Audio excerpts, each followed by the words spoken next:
This channel does not promote any violent, harmful, or illegal activities.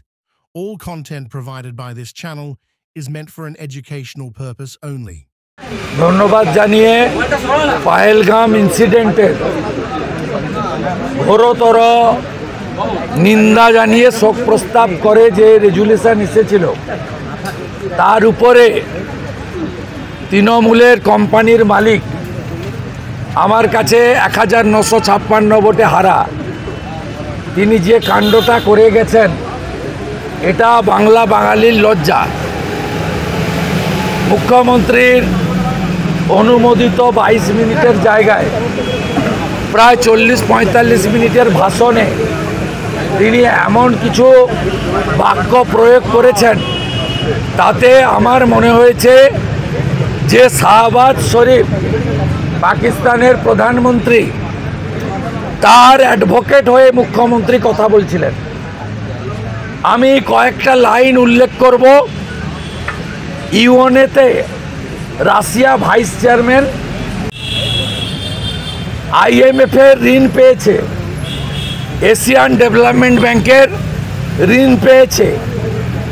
যেভাবে পাকিস্তানের বন্দনা doctor Shyamaprasad মুখার্জির বাংলা, নেতাজি সুভাষচন্দ্র বসুর কর্মক্ষেত্রের বাংলা, বিনয় বাদল দীনেশ, ক্ষুদিরাম বসু, মাতঙ্গিনী হাজরা, মাস্টারদা সূর্য সেন, ঋষি অরবিন্দ যে বাংলা দেশকে বন্দে মাতরম দিয়েছে, যে বিশ্বকবি জাতীয় সঙ্গীত দিয়েছে, যে বাংলাতে মাতঙ্গিনী হাজরা শঙ্খ হাতে নিয়ে আত্মবলিদান দিয়েছেন, এই বাংলার মুখ্যমন্ত্রী লজ্জার।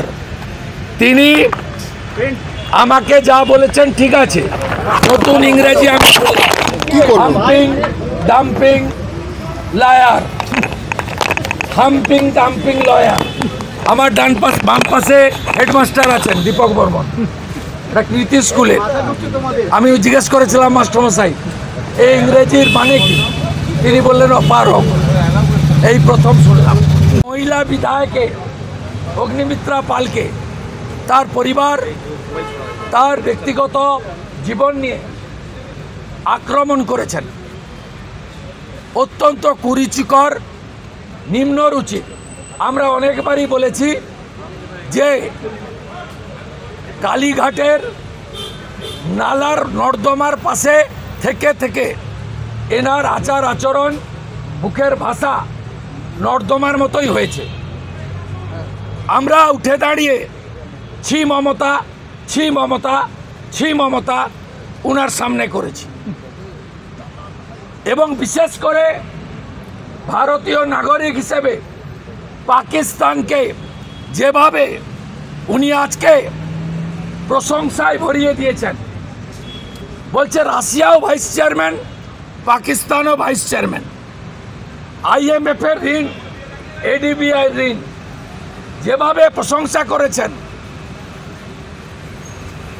এত প্রশংসা শাহবাজ শরীফকে তার দেশের লোক করেছে বলে আমাদের অন্তত জানা নেই। খালা বলতে পারেন, বুবু বলতে পারেন, আপা বলতে পারেন, ফুফা বলতে পারেন, জবাব দিয়েছি। আমরা ওনাকে 1 ইঞ্চি জায়গা দিইনি। মোদিজিকে ছোট করবেন, অমিত শাহজিকে পার্সোনাল অ্যাটাক করবেন।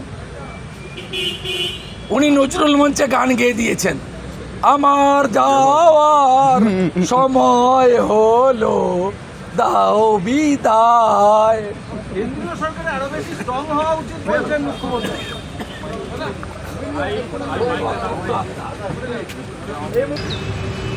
স্পিকার নেবে না, তার কারণ এই স্পিকারের একটা চোখ বরাবর বন্ধ থাকে। উনি এত অসংসদীয় কথা আজ মুখ্যমন্ত্রী বলেছেন, 2-3টো কথা বাদ দিতে বাধ্য হয়েছেন। এটা আমি বলে গেলাম। এই স্পিকারের চাকরি থাকে কিনা জানি না, 8 মাস বাকি আছে, 8 মাস বাকি আছে নতুন নির্বাচনে, চাকরি থাকবে কিনা জানি না। এই স্পিকার একটা চোখ বন্ধ রাখেন, এটা সবাই জানে। কিন্তু আমরা দেশের ইস্যুতে ওং বলা পর্যন্ত আমরা ছিলাম। আমরা সনাতনী ওং দিয়ে এই প্রস্তাবকে সমর্থন করেছি। দেশের প্রশ্নে ভারতীয় জনতা পার্টির কোনো কম্প্রোমাইজ নেই। আমি আমার বক্তব্যের শুরুতে বলেছি, বিজেপির সদস্যতা অভিযানের ফর্ম ফিল আপ করতে গেলে প্রথমে লিখতে হয় নেশন ফার্স্ট। এটা আমাদের দলের আদর্শ, প্রতিষ্ঠিত আদর্শ। দ্বিতীয়, আমরা স্বামী বিবেকানন্দের মাটিতে জন্মেছি। স্বামী বিবেকানন্দের মাটিতে ক্ষুদ্র পরিসরে হলেও কাজ করার সুযোগ পাচ্ছি। এখানে স্বামীজি বলে গেছিলেন তার আরাধ্য দেবীর নাম হলো ভারত মাতা। তাই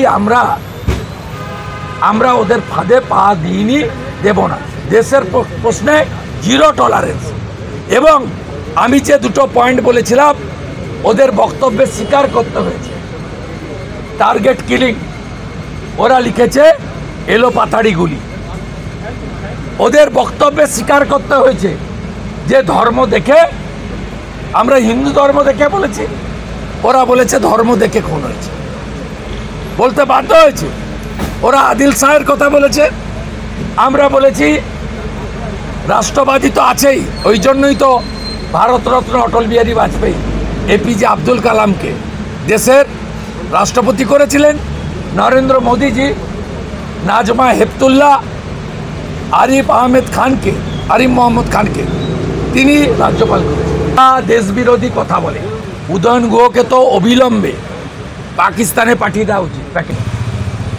শাহবাজ শরীফের সবচেয়ে বড় গুণমুগ্ধ পশ্চিমবাংলার খালা আজকে পাকিস্তানের পক্ষে ব্যাটিং করেছেন, ফুল ব্যাটিং।